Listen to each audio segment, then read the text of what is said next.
Lara. Agradezco primero la hospitalidad de la residencia de estudiantes, que es un escenario muy adecuado para presentar este libro, porque tuvo mucha protección, como saben todos ustedes, en los años 20 y 30, junto con la residencia de señoritas, el Liceo Club, todo ese humus del que habla Pepa en su antología, y que dio ese esplendor a los finales de la Edad de Plata española. Gracias a la residencia por acoger esta presentación. Es un placer estar aquí y es un placer también ver a Fanny Rubio, se lo decía antes, que hace 12 años nada menos que nos vimos por última vez. Un libro muy bonito que publicó la Fundación José Manuel Lara en su ya desaparecida colección Ciudades Andaluzas y la Historia, en la que aparecieron libros muy valiosos desde Cervantes, de Sevilla Cervantes de Caballero Bonal, o la Córdoba de los Mellas de Antonio Muñoz Molina, o la Málaga de Antonio Soler, y donde Fanny publicó su Baeza de Machado, que recuerdo que presentamos ese mismo año de 2008 en Baeza, y que es un libro verdaderamente precioso, una pieza de ensayo y narración. No era solamente el ensayo de la estudiosa, de la gran estudiosa que es de la literatura española contemporánea, sino que había también algo de narración, un libro muy conmovedor y que trataba muy bien de esos años decisivos. Y quiero mencionar de pasada, porque nos ha dejado, se ha muerto hace poco, Antonio Moreno Mendoza, de la ciudad también maravillosa y hermana de Baeza, Úbeda, el profesor Antonio Moreno Mendoza, que además de estudioso del Renacimiento fue alcalde de esa ciudad, y hizo en esa misma colección una Úbeda de Van der Vira, así la tituló, que es otro libro también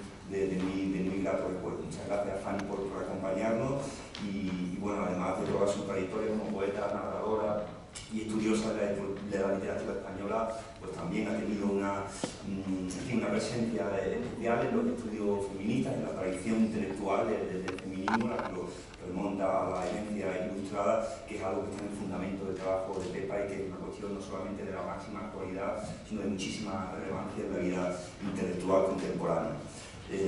Gracias otra vez, Fanny, por acompañarnos. De Pepa, profesora de literatura española en la Universidad de Granada y la Universidad Internacional de Valencia, y como prueba su antología anterior, que como ahora diré, fue el germen de la que nace esta Con un traje de luna, Peces en la Tierra. Sus intereses han oscilado entre la generación del 27, a la que me refería, y la literatura en general, escrita por mujeres a lo largo del siglo XX.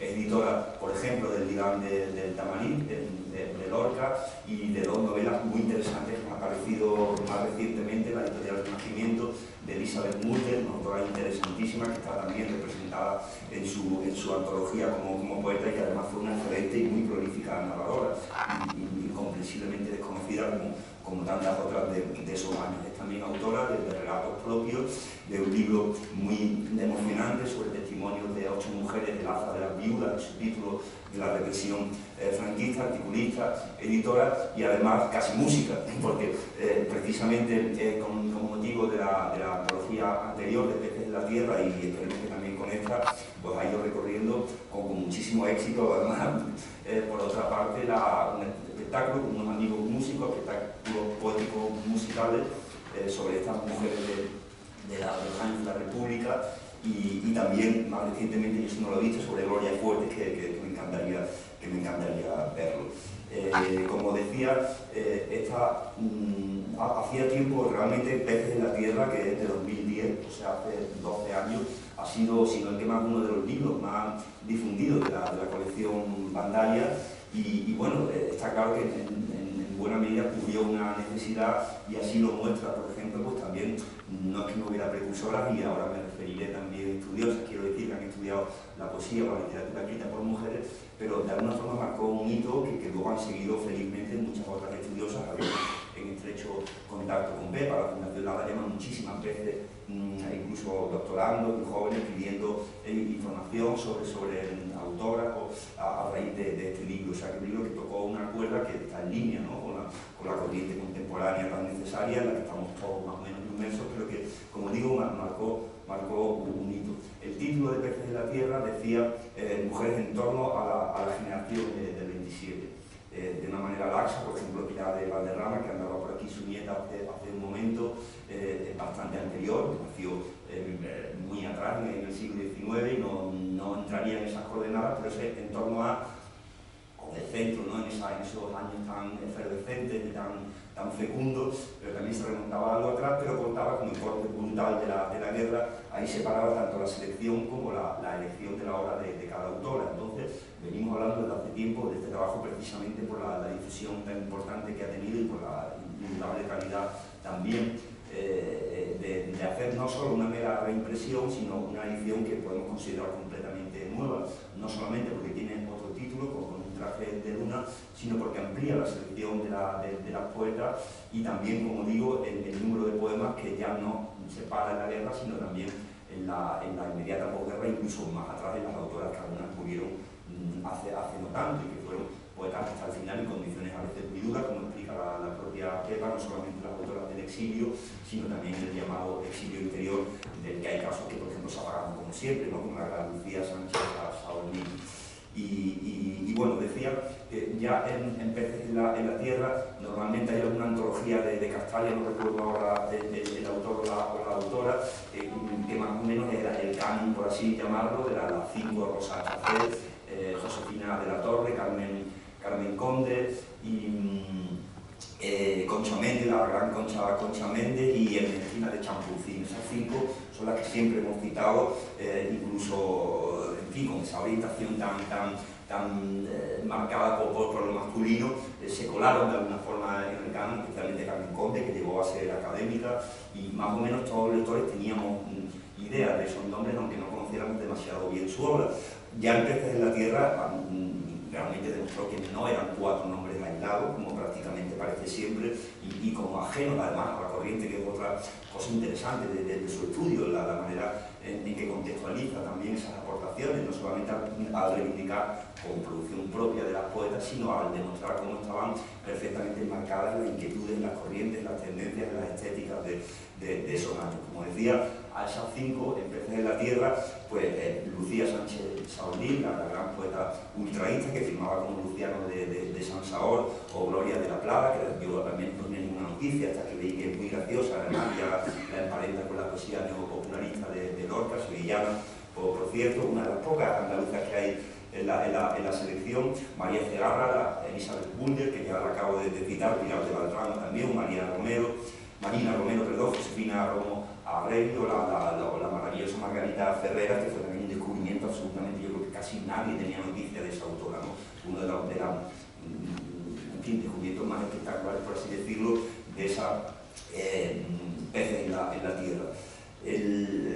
Como digo, la antología, que yo alguna vez se lo he dicho a Pepa, creo que se podría definir, y además a mayor honra del trabajo, de una antología militante, en el sentido de que no solo presenta como estudiosa, como filóloga, las características de los poemas, las estéticas a las que pertenecen y las vidas, sino que además las enmarca en un relato, como decimos ahora, ¿no? en el contexto histórico, y en una reivindicación que podemos llamar política, en el mejor de los sentidos, es decir, civil, y que creo que caracteriza a su trabajo perfectamente. Eso compatible, como sabemos, con el rigor, pero hay veces que también sabemos que esas miradas combativas no siempre están fundamentadas, ¿no? Para mí, como lector, creo que es muy importante que las dos cosas vayan juntas, ¿no? Porque si no, a veces escuchamos discursos que son muy bien intencionados, pero no están suficientemente fundamentados. Creo que este trabajo también es ejemplar en ese sentido. 12 años después de Peces en la Tierra, que es, como decía, de 2010, Pepa aquí amplía la selección de poetas con 6 nombres nuevos: Mercedes Pinto, Ángela Figuera, que ha sido muy reivindicada, grandísima poeta en los últimos años, Maruja Falena, que para mí también ha sido un descubrimiento, porque de Maruja Falena yo no conocía tampoco ni el nombre, y verdaderamente es muy interesante la trayectoria y la propia obra. Ana María Martínez Sali, que sí tenemos algunas noticias porque salieron trabajos hace años, también poeta muy interesante. Dolores Adana y Alfonso de la Torre, que a mí también me ha parecido una poeta muy extraña, pero buenísima. A mí me ha parecido un descubrimiento de Alfonso de la Torre fantástico. Entonces, como decía, el arco se extiende a la posguerra, tanto a las autoras que se exiliaron como a las que permanecieron en España y siguieron escribiendo, y además, por acabar y dejarles ya la palabra a ellas, en lo que se refiere a la estructura, no se limita a repetir el prólogo, que era un prólogo sobre todo de contexto no solo literario, insisto, sino también sociológico, histórico, precisamente por esa mirada combativa, podemos llamarla, insisto, en el mejor de los sentidos, Y aquí es un ensayo, realmente el prólogo no lo podemos llamar ni prólogo, un ensayo maravilloso que se remonta nada menos que bueno, a la antigüedad, a los textos bíblicos, para explicar un poco bueno, pues la marginación, la discriminación histórica de la mujer y las consecuencias que eso ha tenido culturales, especialmente en el caso de los escritores. Entonces es un arco realmente, son unas páginas compuestas en un cuerpo muy pequeño, porque el libro ya se nos iba de páginas, lo sentimos, nos disculpamos con los lectores, que se han vuelto muy poco tolerantes con la letra pequeña, pero yo recomiendo mucho su lectura. Yo recomiendo mucho su lectura porque verdaderamente es un ensayo muy bonito de leer y bueno, que es un arco prácticamente toda la historia de la humanidad. Es muy ambicioso, pero creo que explica muy bien y que es un perfecto, puesto que ya explico el contexto en el trabajo anterior, son dos libros complementarios, ¿no? Creo que se pueden tener ambos y de hecho van a coexistir como referencia los dos. Y luego las mínimas semblanzas que cerraban la primera edición, por así llamarla, de Peces en la Tierra, aquí se anteponen a las selecciones respectivas y se amplían muchísimo más. Lo destacaba el otro día Jordi Doce, que lo comentaba con Pepa esta mañana, que en uno de los primeros trabajos periodísticos que se ha dedicado a antología, que me parecía muy bueno que Jordi Doce, en fin, un crítico y un editor para mí muy respetable, muy importante, y destacaba ese carácter novelesco de muchas de las citas, que verdaderamente hay algunas que parecen inventadas, ¿no? Todas más o menos están sometidas a estos patrones que imaginamos de la época, de discriminación, de lucha por desarrollar su vocación, pero hay algunas en particular, y dejaré a ellas que citen los casos que son verdaderamente parecen inventadas, ¿no? de tan novelescas, y esas semblanzas ahora muy ampliadas abren las selecciones respectivas. Y bueno, en definitiva, para acabar, creo que ha hecho un trabajo verdaderamente grande y admirable de búsqueda y de rastreo muy laborioso, muy largo. Decía antes, y quiero también, porque ella además insiste bastante en este punto, en destacar los trabajos pioneros de una de las poetas, de Carmen Conde, que dedicó no una, sino bastantes antologías a las mujeres desde los años 50, de una época muy temprana, y es prácticamente la madre, la podemos llamar, no solamente una de las grandes poetas del siglo XX, porque es que verdaderamente leyendo otra vez los versos de Carmen Conde hay que ver lo bueno que son, ¿no? Sino que también como antóloga y defensora de esta obra de sus compañeras de generación tuvo un papel muy importante, o bien Luz María Jiménez Faro, que también la mencionan naturalmente Pepa, y muchas otras que han ido en esa estela, en ese linaje en el que se inscribe ella. Naturalmente, el otro día leía yo una antología muy reciente del Renacimiento, muy interesante, una profesora norteamericana a la que no conocía, Reyes Vila Belda, que la recomiendo también, acaba de aparecer, se llama Ellas escriben la guerra, y es una antología temática, en este caso centrada en la vivencia de la guerra, por parte, vamos, salvo Pilar de Valderrama, la verdad que sí era simpatizante de los nacionales, todas las demás eran en mayor o menor medida republicanas o simpatizantes de las distintas izquierdas, ¿no? Desde las anarquistas como Sánchez Saornil hasta las comunistas, hasta en fin, las hazañistas. Pero bueno, en cualquier caso es una antología muy interesante que se inscribe en esta línea de recuperación, en la que, insisto, Peces en la Tierra marcó un hito, y estoy seguro que con un traje de luna que va a ser una referencia perdurable. Eso es lo que quiere cualquier editor, que los libros duren mucho, y bueno, yo te felicito una vez más, enhorabuena, Pepa, y cuando queráis.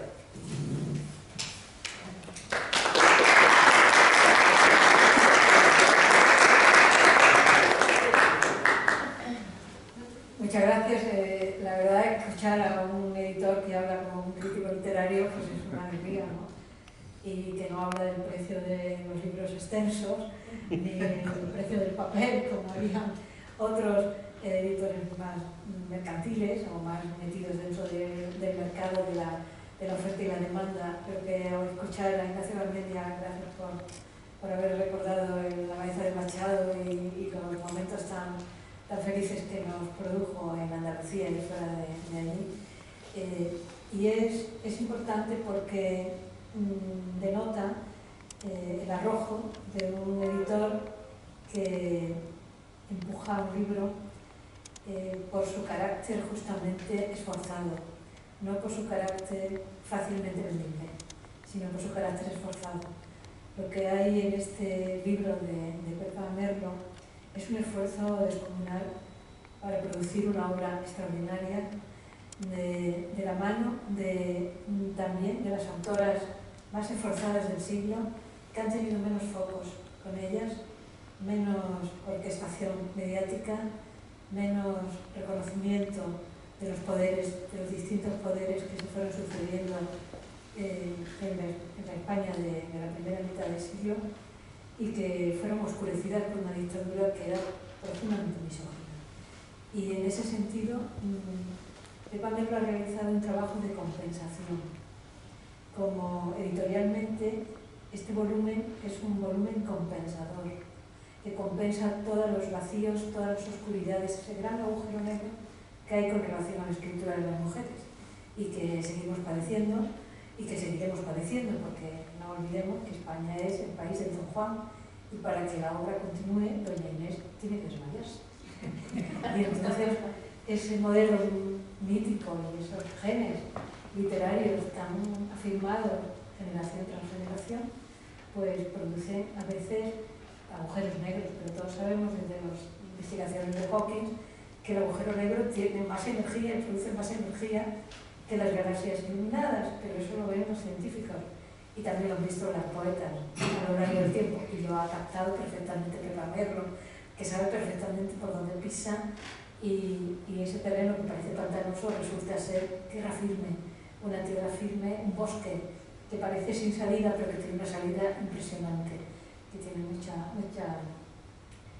una selva detrás de él, y en esa selva cantan todos los pájaros que siguen cantando, aunque nadie los identifique con su nombre, pero que poco a poco van apareciendo y reapareciendo en los genes del idioma, que es al final el que perdura.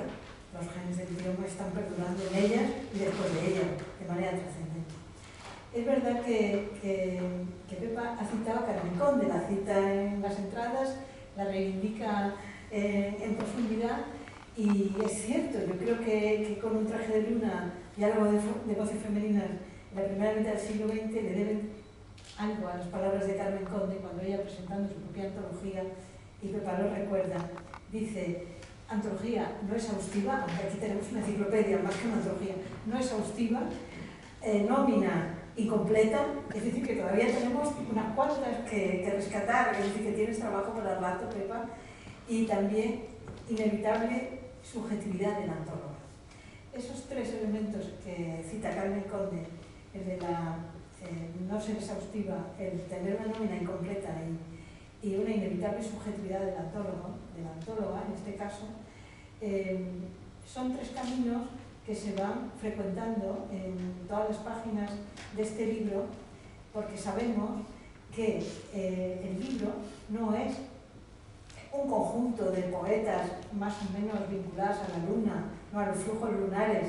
Todos sabemos, los aficionados al pensamiento mágico, que frente a la carta del sol en el tarot, que es justamente la felicidad y el encuentro amoroso, la carta de la luna es depresión, un perro llorando, en fin. El diccionario de símbolos de círculos nos dice lo que está significando la luna y Pepa lo sabe. No es solo el llanto, es también el duelo por la ausencia, y es también la dama de la noche. Esa dama de la noche tiene una carga de feminidad tan importante, tan impactante, que se ve en cada uno de los versos que nosotros leemos. Pues en este antecedente de Carmen Conde vemos también otro remoto antecedente, que fue Gerardo Diego con la antología Poesía Española Contemporánea, la edición del 34, que ya tenía dos mujeres, que esas dos están aquí presentes también en la mente de Pepa Merlo. Gerardo Diego, el gran maestro de las antologías, incluía 31, en la edición del 34, 31 autores. Dos eran las poetisas o las poetas Ernestina Champurcín y Josefina de la Torre, que también están aquí de la mano de Pepa Merlo. Tanto Josefina de la Torre como Ernestina iban a ser incluidas también por Carmen Conde en la antología Poesía Femenina Española, 39 viviente, antología de la poesía femenina viviente, y ahí estaban también pues, las que venían de la antología de Gerardo Diego. En algunos momentos aparecía como canaria, ¿no?, Josefina de la Torre, y algunas veces hasta Ernestina en función de su marido o también de su inclinación religiosa. Es decir, que había ahí de pronto algún tipo de adjetivación.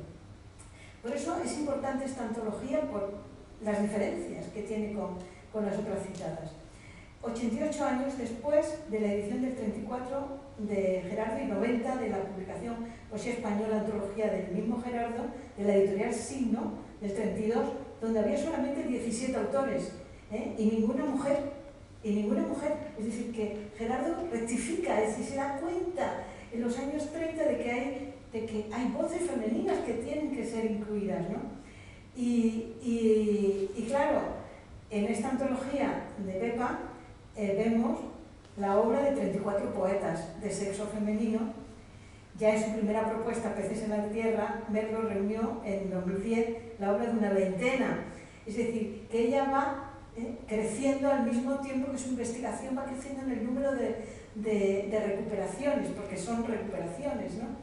Es decir, una decena de autoras pioneras prácticamente olvidadas, que no son solo las autoras que están en el canon. Ángela Figuera ya está en el canon, ¿no? Concha Méndez, quieras que no, ya está en el canon. Pero a Pepa le gusta mucho, le interesa mucho. Bueno, Rosa Chacel está en el canon como novelista, pero no como poeta.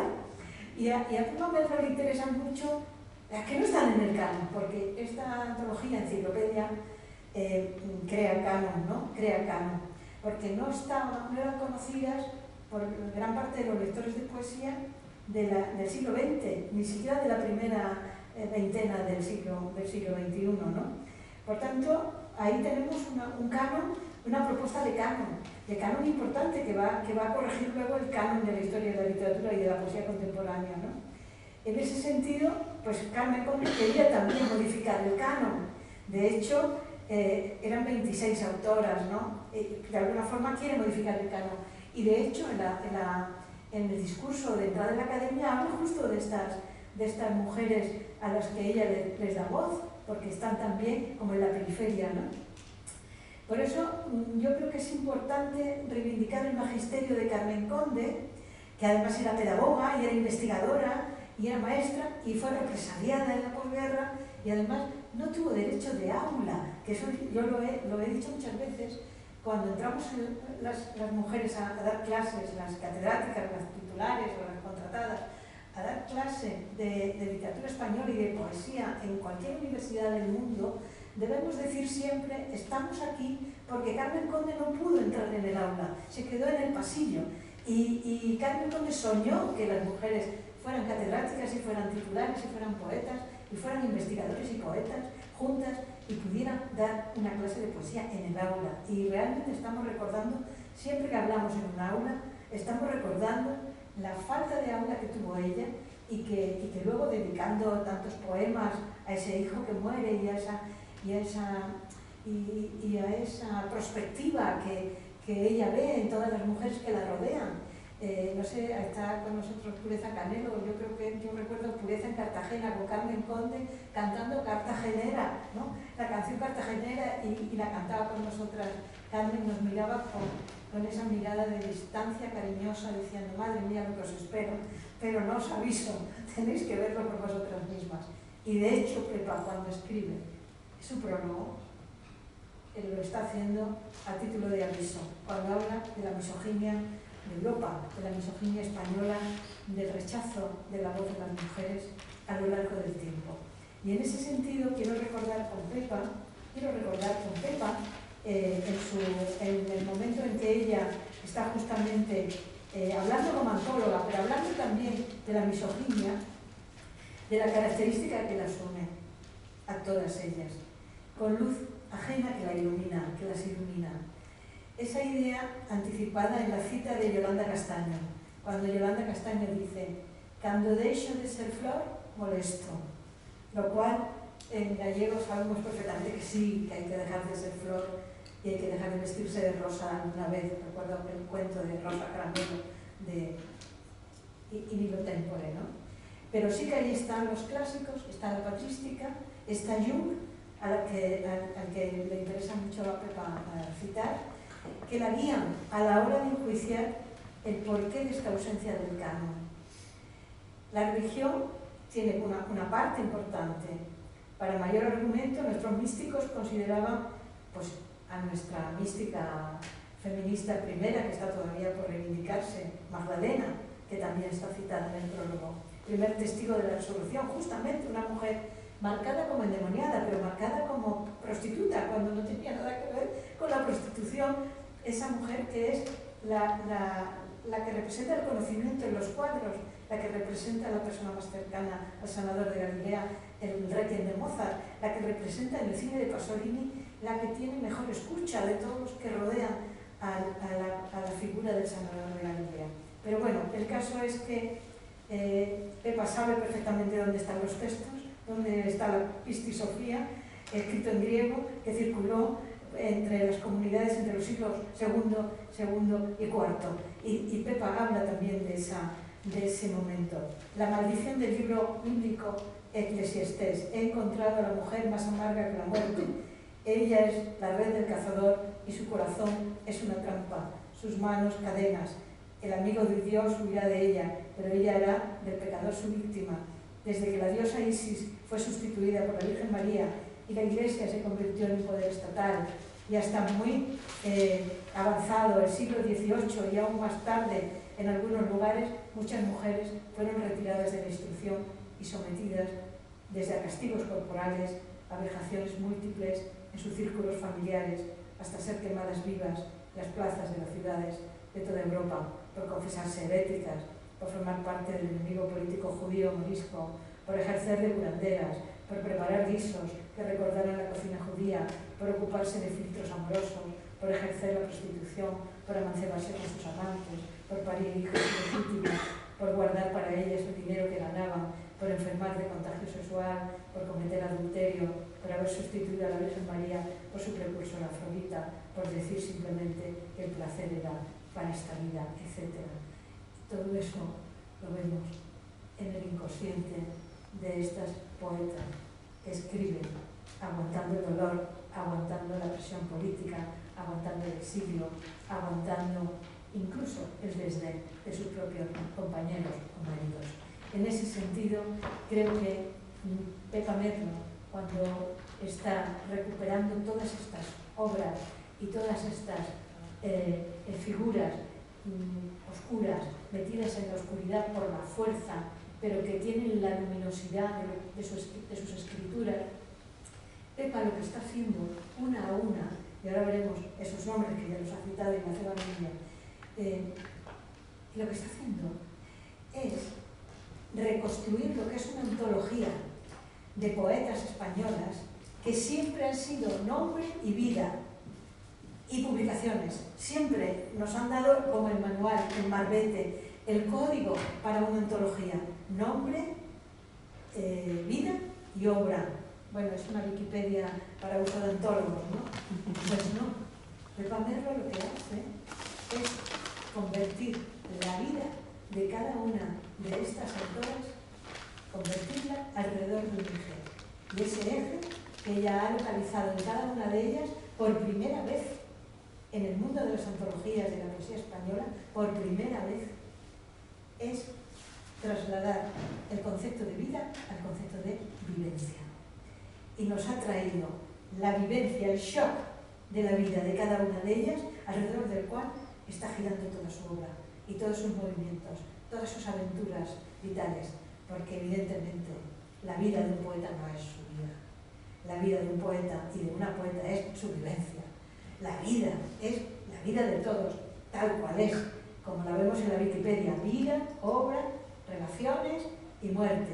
No, la vida de un poeta es su vivencia. El tejido, ¿no? El tejido de su obra alrededor de ese eje que le ha condicionado la vida. Por tanto, la vida se transforma en el poeta, y Pepa Merlo lo ha hecho en este libro, lo ha conseguido. Y en ese sentido, yo creo que vamos a citar sus nombres otra vez, para que tú ahora, en esta primera intervención mía, para no quitarte ya más tiempo, en esta obra tú recuperas esas vivencias. En Peces en la Tierra tú tenías algunas que no están aquí, porque ya las has contado allí muy bien, pero aquí presentas la selección de las 34, 10 en un apéndice, que están ahí, que los puede ver el lector: María Beneito, Mercedes Chamorro, Luz Pozo, Trina Mercader, Susana Mas, Concha Zardoya, Esther D'Andrés, Chona Madera, María Alfaro y Agnès Monín, nacidas entre 1899 y 1925.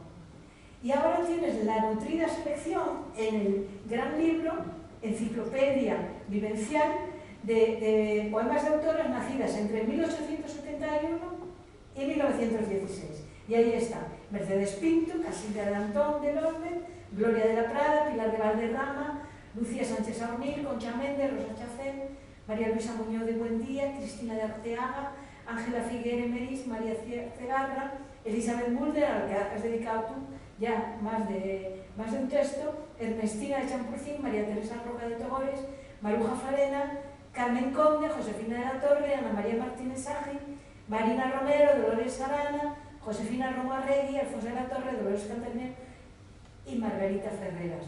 Claro, y dices, bueno, nos faltan algunas de las grandes, pero es que esas ya están en el canon. Las grandes ya están en el canon.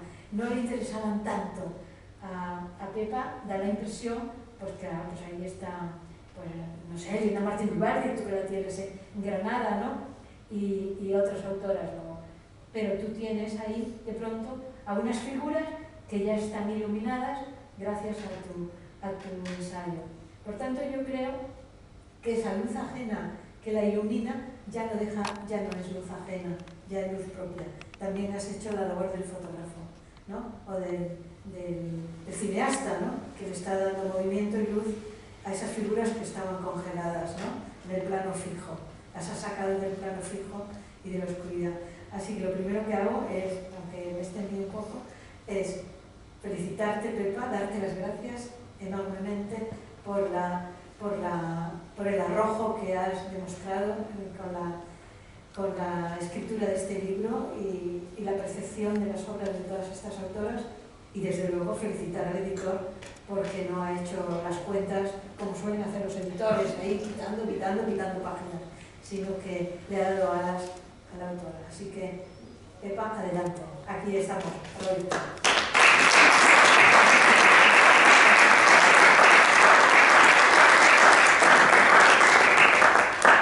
Yo creo que casi me levanto y me voy, porque después de escuchar a Nacho y de escuchar a Fanny, muchas gracias, Fanny, por tus palabras. No sé, yo me voy. Bueno, antes de nada, déjenme que les dé las gracias sobre todo, quiero empezar por la residencia de estudiantes, porque estar aquí para mí siempre es muy emocionante, desde que vine la primera vez y ya hace no sé cuánto, los años pasan muy rápido, pero yo recuerdo la primera vez que vine que no estaba ni remodelada, o sea, y era como ser partícipe de algo, de una historia en la que yo estaba viviendo por los libros, viviendo por tal, y yo me sentía como... Y siempre que vengo, yo siempre siento la misma emoción de cuando veo a una estudiante, y la residencia de estudiantes era...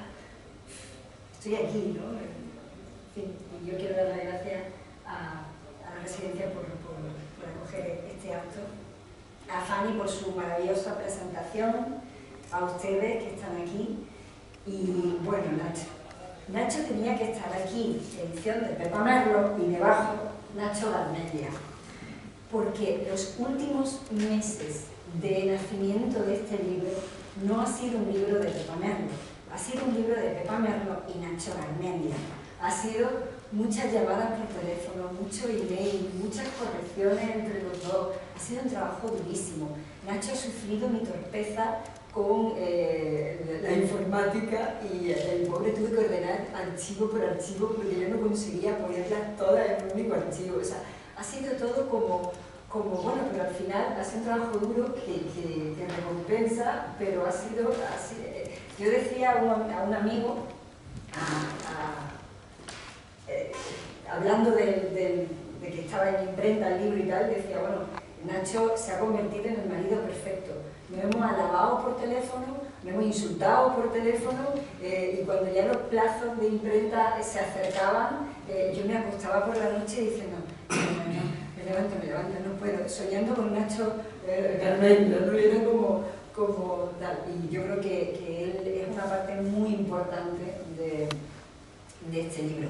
Y por supuesto es un placer trabajar con un editor que sabe lo que tiene entre las manos, ¿no? Eso es un lujo, ¿no? ¿Y qué era lo que me habías preguntado? Que hablaras de tu libro y después seguimos. Bueno, con un traje de luna surgió del minuto 1 en el que Peces en la Tierra estaba ya en la calle. El criterio de Peces en la Tierra, como bien ha dicho Nacho, era el 36, es decir, fue un trabajo de investigación que yo hice desde un punto de vista muy filológico. Cuando realicé aquel trabajo, no pude imaginar que el libro iba a tener la trascendencia social que luego el libro tuvo, y claro, yo lo que pretendía era tapar un hueco que la historia de la literatura había dejado destapado, un hueco terrible, que era el demostrar filológicamente, que el prólogo de Peces en la Tierra es un prólogo mucho más filológico, que en todos los movimientos estéticos que se dieron en la primera treintena del siglo XX había representación femenina, mucha, y que además tenían un interés, ¿no? Pero claro, el criterio era hasta el 36, porque ya sabemos que después del 36 todo desaparece, también la generación del 27, ¿no? Y ya es otra cosa, los propios poetas del 27 son otra cosa, ¿no?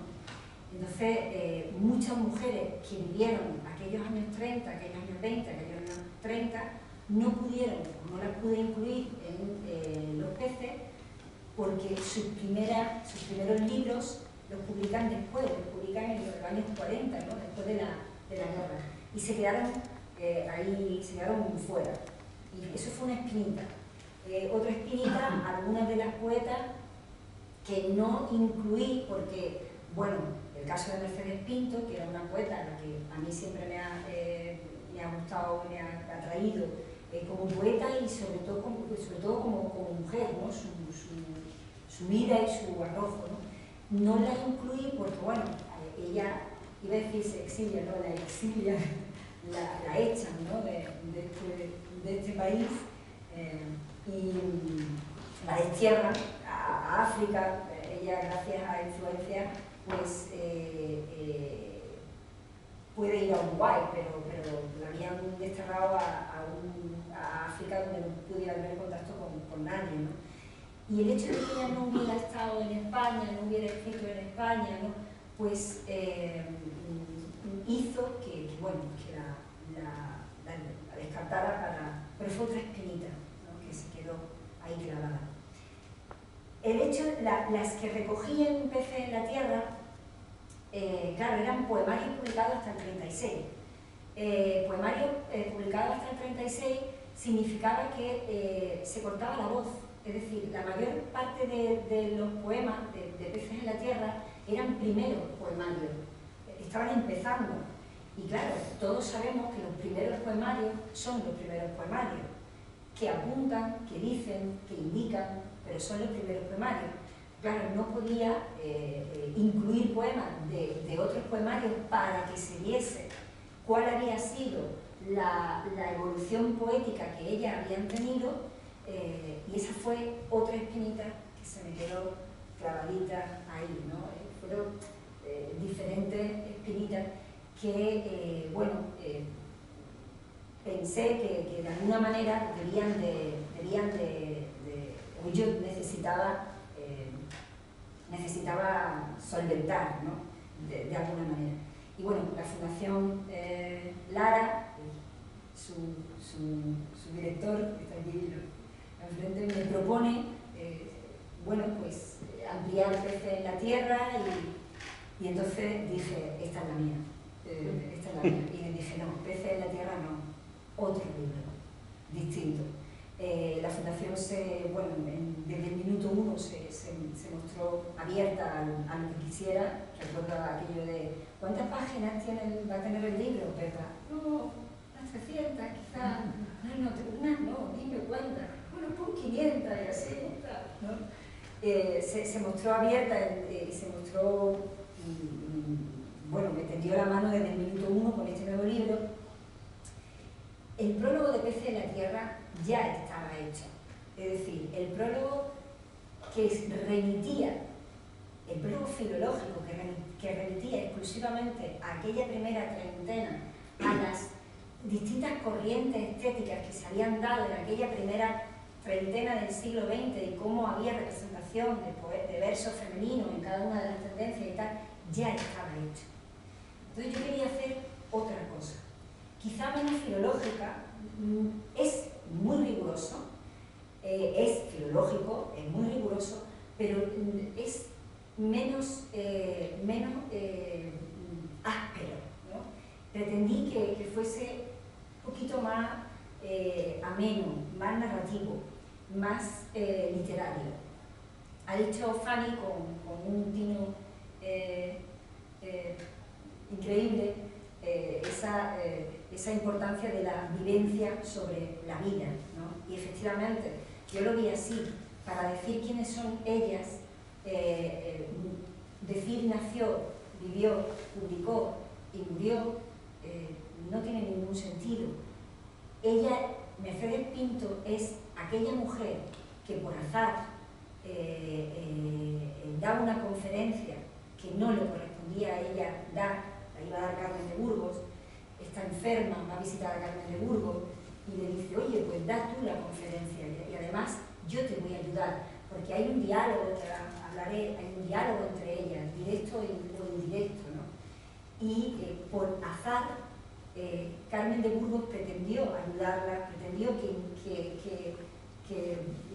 introducirla de alguna manera en el ambiente cultural madrileño. Acababa de llegar ella de las Canarias con una vida terrible, con un señor con una patología terrible que le pegaba, y da la conferencia y decide dar la conferencia sobre el tema del divorcio, de la importancia del divorcio cuando la pareja tiene problemas psiquiátricos graves, entre otras cosas porque ella en esa conferencia aludía a los genes, a que van a tener hijos que alguno o alguna va a heredar esos problemas psiquiátricos, ¿no? Y eso le cuesta el destierro. En plena dictadura de Primo de Rivera, eso sí, un destierro ordenado por el rey, en plena dictadura de Primo de Rivera, que aquí la monarquía manda, sea que quien sea, cual sea el sistema político que rija, ¿no? Y se ve que se tiene que ir, y se va con dos hijos de ese primer matrimonio. Uno muere en Lisboa antes de embarazada de otro hijo de una nueva pareja que nace en el barco camino de Uruguay. Uno de los hijos muere en Lisboa antes de tomar el barco. Eso no es una biografía, eso es una vida, porque esa mujer no va a ser la mujer que nace, publica y muere, no. Esa mujer es todas esas vivencias y se va viendo en cada una de las biografías que efectivamente, como bien ha dicho Fanny, son vidas novelescas, pero son vidas novelescas algunas hasta tal extremo, que yo le comentaba a una amiga el otro día, pues si yo escribo la vida de cualquiera de ellas, sin poner que es fulanita o menganita, inventándole un nombre, pero la escribo tal cual, por lo que vivieron, por lo que pasaron.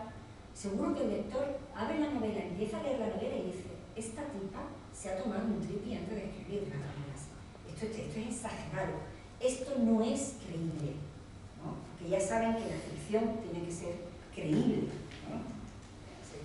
Y todas tienen una vida de novelesca totalmente. Desgraciadamente, el otro día lo decía en la entrevista que me hicieron en el Ojo Crítico, me decía que desgraciadamente son vidas con un final muy amargo, todas. Incluso no hay final feliz, no hay ningún happy end. Incluso aquellas que tuvieron una vida que a priori parece como, bueno, como más tranquila, como más, ¿no? Pues no la tuvieron. Podríamos citar muchos ejemplos, ¿no? El ejemplo, por ejemplo, de Elisa Müller, que se ha citado aquí mucho, ¿no? O la propia Pilar de Valderrama, también, ¿no? Rosa Chacel. Rosa Chacel. Es curioso cuando le están diciendo que por qué es tan perfecta. Les molesta a sus contemporáneos que fuera tan perfecta. Sí. Es decir, hay un momento, aparte que es la lúcida del grupo y traductora, bueno, hay varias traductoras en el grupo. Sí, la traducción fue para ella fue fundamental ganar un dinero con la traducción. La traducción fue para muchas un modo de emancipación, es decir, era un trabajo con un sueldo retribuido, ¿no? Es decir, que le daba una independencia, ¿no? Hay muchos puntos en común entre ellas, algunos directos, por eso es el diálogo, otros indirectos. En la biografía se van cruzando, se van colando unas en las vidas de la otra. De pronto estás leyendo la biografía de alguien y aparece la que no te lo espera y dices, anda, pero mira dónde coinciden, ¿no? O sea, hay una... Y luego hay los propios poemas, los propios temas de la poesía, hay también muchos puntos comunes entre ellas. Consciente o inconsciente, pero hay muchos puntos comunes. Mencionabas tú lo del hijo muerto. La maternidad es una presencia constante, ya sea porque han tenido un hijo, es decir, la maternidad tal cual, ya sea porque han perdido un hijo, que también está, o ya sea porque no pueden, por la necesidad de tener un hijo, ¿no? Que también, ¿no? Y cómo eso de alguna manera las castra. Incluso políticamente, Lucía Sánchez Saonil, cómo reivindicaba, cómo gritaba que en el momento en el que la mujer era madre, desaparecía el individuo, ¿no? Pero es un tema... la madre se comía, colonizaba a la persona, ¿no? Ya todo ha terminado la poesía, ha terminado todo, ¿no? Y eso lo reivindicaba mucho y insistía mucho Lucía Sánchez Saonil en el tema, ese ojo, cuidado, porque la maternidad puede suponer la pérdida de la personalidad y del propio individuo, ¿no? Es curioso que viendo un poco los comentarios que hacía Carlos Morla de Concha Méndez, en tu libro realmente es alucinante como Concha, que es la que ahorra el dinero, la que pone el trabajo, la que tiene relaciones sociales, pero al mismo tiempo la que sostiene a ese hombre, Alto Laguirre, que era bastante frágil por otra parte, ¿no? Y cómo Carlos Morla habla en términos, yo creo que bastante despectivos de Concha Méndez. Habla en términos despectivos de todo el mundo, de Rosa Chacel, tal igual, pero ¿quién es esta para opinar sobre la obra de Federico García Lorca? Dice de Rosa Chacel. Y de Concha Méndez dedica un capítulo entero en el diario de Carlos Morla Lynch, y el título del capítulo es La imprenta de Manolito. Y claro, una toma un libro y pone abajo Concha Méndez, Manuel Alto Laguirre, impresores, y dice, y luego es mucho más sangrante de alguna manera, porque en ese capítulo que titula La imprenta de Manolito, él habla, porque no le queda otra, ¿no?, de cómo Concha Méndez se echa a cargo la imprenta, cómo mueve palancas, cómo tal, cómo no sé qué, cómo es ella la que imprime, la que se va a la boca del metro a repartir las volanderas, las octavillas, tal. Sin embargo, prefiere dedicarse a decir que cómo es posible que Manolito se case con esa señora que parece su madre, ¿no? Y no cuenta que la imprenta la paga ella con un ahorro, con un dinero que se había traído de la Argentina, ¿no? De cuando ella estuvo en Argentina, incluso la imprenta que compran en Inglaterra, ¿no? Es como despectivo, ¿no? Y el papel de Concha Méndez en la imprenta fue fundamental, porque Héroe comienza a publicar a poetas cuando entra Concha Méndez en la sociedad.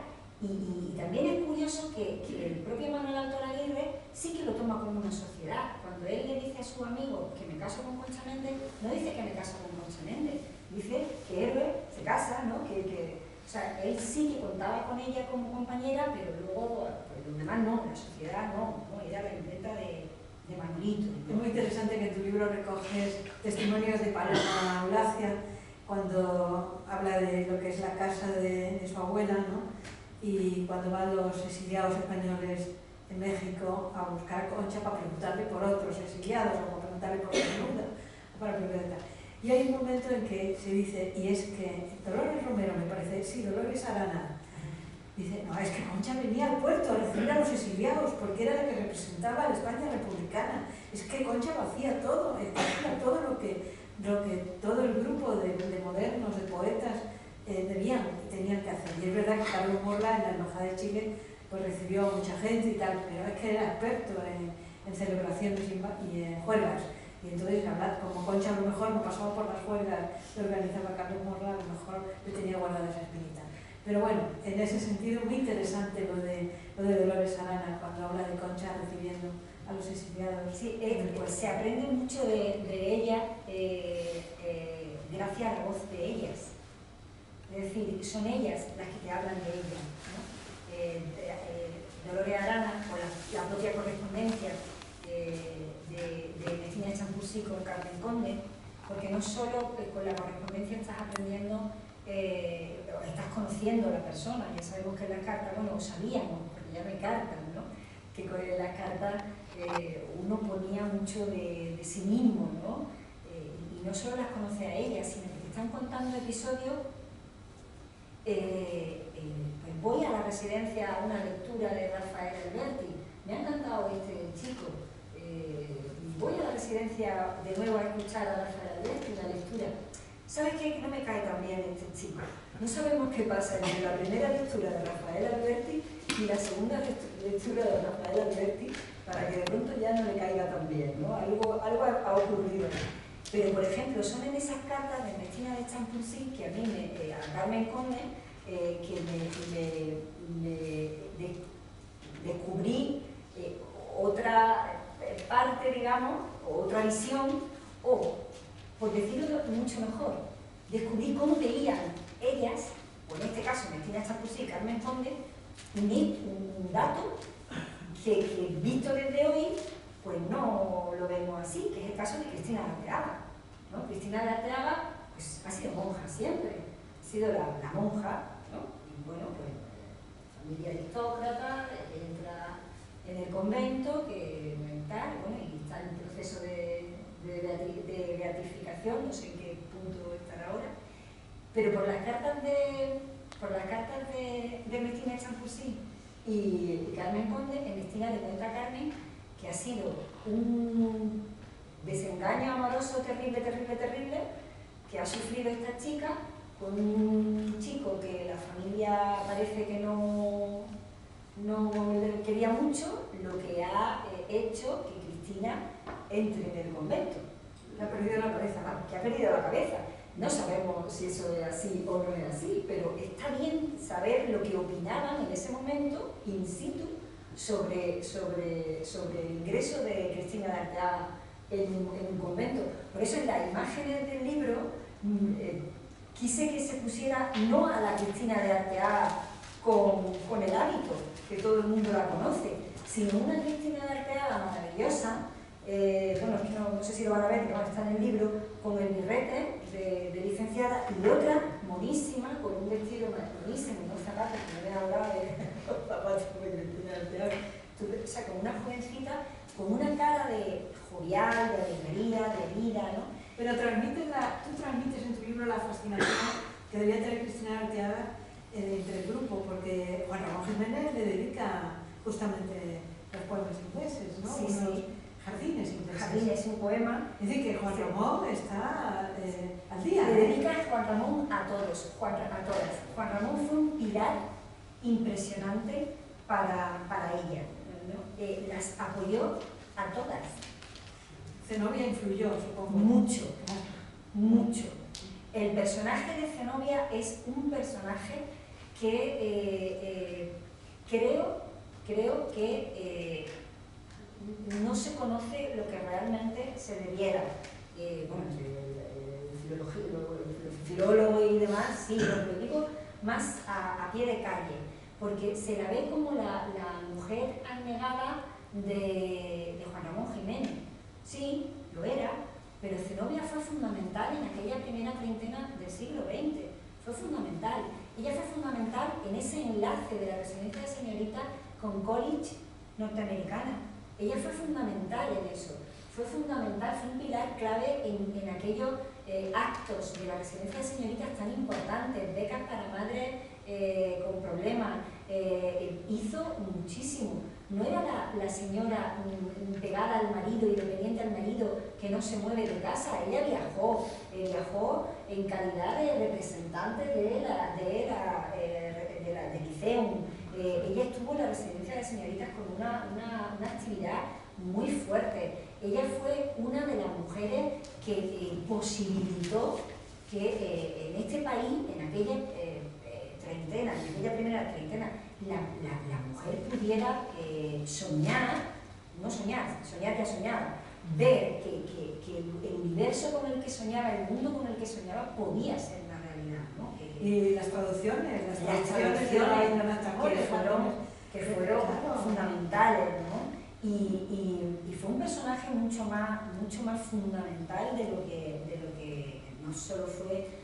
Es más, si nos ponemos a mirar desde un punto de vista, tuvo doble valor, porque fue la negada mujer de Juan Ramón, pero aparte de una vida activa política y social muy importante, ¿no? Fue su propia traductora, porque Juan Ramón no quería hablar inglés ni loco. Sí, sí. Y entonces, pues, con Zenobia, Y ahí pues, tuvo la facilidad, ¿no? En el periodo de la Florida, ¿no? Cuando escribe Espacio en Estados Unidos, fue muy importante la presencia de... Y luego detalles de Zenobia que son muy interesantes también y que han pasado como frivolidades, ¿no? De Zenobia, y que yo no los veo como frivolidades de Zenobia. Por ejemplo, esas decoraciones que ella hizo de los paradores nacionales son fundamentales desde el punto de vista decorativo. Ella, lo que hacen los poetas con el neopopularismo, lo hace con la cerámica, lo hace con la decoración, le da otra lectura de una pieza de cerámica. La hace contemporánea esa pieza, la hace interesante esa pieza de cerámica. Defensa de la cultura popular, por ejemplo, de Antonio Machado, y realmente hay, yo creo que se ha sido bastante injusto con Juan Ramón en ese sentido, porque la parte del 27 que lo tenían como el hombre viejuno, ¿no? Como dirían los jóvenes hoy, pero verdaderamente era un hombre de una sensibilidad social muy alta, que apoyó a Zenobia en todo y que, como ha dicho Fanny, fue muy receptivo a la obra de muchas poetas, antes y después de la guerra. Incluso en el caso del Compromiso, cuando en la guerra reciben a los niños huérfanos de los bombardeos en su casa, en su propia casa, y allí, que todo el mundo decía, bueno, es que era muy huidizo, Juan Ramón como huidizo, les daba de comer a los niños y luego en Washington hizo colectas para que esos mismos niños que estuvieron en su casa pudieran seguir siendo protegidos por la República. Realmente, y Zenobia está ahí también, y Juan Ramón, hechos uno. Y es verdad que en un momento determinado Juan Ramón tiene la sensación de que no ha hecho feliz a Zenobia. Hay un verso de Juan Ramón Jiménez, no conseguía hacerla feliz, pero es que es verdad que los del 27 tenían la idea de que se podía ser feliz eternamente. Quizá porque trabajaban menos horas que Juan Ramón Jiménez, que dedicaba las 24 horas a trabajar. Y los del 27 pues le gustaban las juergas, como a Carlos Morra, ¿no? Y entonces pues es otra historia. Dedicaban menos tiempo a la escritura, porque querían vivir más, lógico, en esa época, pues estaban ellos así como en el mayo del 68, también, viva la juerga y menos horas para trabajar. Juan Ramón estaba a las 24 horas. El poeta, incluso de la poeta, ya Pasamar, también la apoyó Juan Ramón, o Dulce María Loinar, fue siempre muy sensible. Y intervengo para decir que tenemos que ir a acabar, leer un poquito, si te parece. Bueno, perdóname, yo tenía aquí anotado que te iba a hacer unas preguntas, pero ya estamos terminando. Uno es, en Mercedes Pinto aparece como Desierto y Fechoría, una luchadora frente a la presión. Gloria de la Prada con los cantes populares, Pilar de Valderrama, la Guiomar, ¿no? Con los poemas después de la guerra tan impactante, Lucía, ultra y anarquismo juntos, realmente es una suma alucinante, ¿no? El mañana en el trabajo de un peón, el peón ve el mañana antes que un poeta puro, sin más, Concha en la imprenta, Rosa Chacel, la que dictamina el color de los rascacielos apagados de Nueva York, tienen un color muy feo, decía ella, o la oda al hambre. Es que es impresionante. Es el Miguel Hernández del grupo, ¿no? María Luisa Muñoz de Buendía, en este bosque sin salida que es mi vida. Bueno, eso de sin salida. Cristina Arteaga, lo hemos dicho lo de Juan Ramón. Ángela Figuera, con la muerte del hijo, también está ahí reflejada. Cuando nace el segundo, entre el estruendo de los cañones y las bombas, dice: ha nacido como los reyes, a cañonazos, ¿no? O María Cegarra, ¿no? La profesora de química, ¿no? Amiga de Miguel Hernández, sí, que hace que Miguel venga a Madrid con el nardo puesto en la chaqueta. Es decir, que para que Miguel haga eso, ya la debe adorar, ¿no? Por Elizabeth Mulder, testigo novelesco, ¿no? Del 38, la traductora de Baudelaire y de Pushkin. Es decir, es que realmente es un filón lo que has traído, Pepa. ¿Cómo has detectado tantos filones seguidos? Leyendo una con otra, leyendo, me han operado un ojo. Yo creo que has mirado demasiado cerca. Las has mirado demasiado cerca porque te han operado el ojo, claro. Y bueno, interesándome también desde que era estudiante, ya tengo arrugas en la cara y muchas canas, pero bueno, soy mujer y me interesaba saber por qué no estaban ellas, ¿no? ¿Qué había ahí que diferenciaba o por qué no? Me metí de lleno y sigo. Y da para 2 tomos más cuando se me recupere el ojo. Tienes que hacer el siglo entero. Sí, sí. Y Elena Martín Vivaldi, claro, es que las que están en el apéndice, quiero corto rápidamente, bueno, no podía seguir ampliando porque quizá me mataban desde la editorial, podía llegarme algo a golpearme la cabeza, pero bueno, ya las que están en el apéndice las tenía muy trabajadas, pero ya, claro, no entraba por el grosor del volumen, y Elena Martín Vivaldi era una de ellas. Pero pensé, si tengo que acortar y puedo quitar alguna, voy a quitar a la granadina, injustamente. Claro, por el hecho de que yo soy granadina, y digo, van a decir, claro, como es granadina, ¿por qué no mete a fulanita que es de Albacete? Y mete a la granadina, ¿no? Entonces, y también estaba Trini Mercader, que Trini Mercader, aunque había nacido en Alicante, pero Trini Mercader pasó mucho tiempo en sí, y la relación que tuvo con Granada fue muy fuerte, ¿no? Y de hecho, Trina Mercader en su último libro lo publica porque Elena Martín Vivaldi le insiste y tal, ¿no? Entonces por eso, pero tenía los 2 tomos de la poesía de Elena ahí y iba a entrar, creo. Sí, pero bueno, ya se podrá completar el otro cuando nos ponemos aquí. Troncando para allá, Elena Martín Vivaldi, Pilar Pamplona, que la citaba Aurora Albornoz, siempre hay ahí personas que eran niñas de la guerra. Claro que sí, las niñas de la guerra, eso es. Bueno, no sé.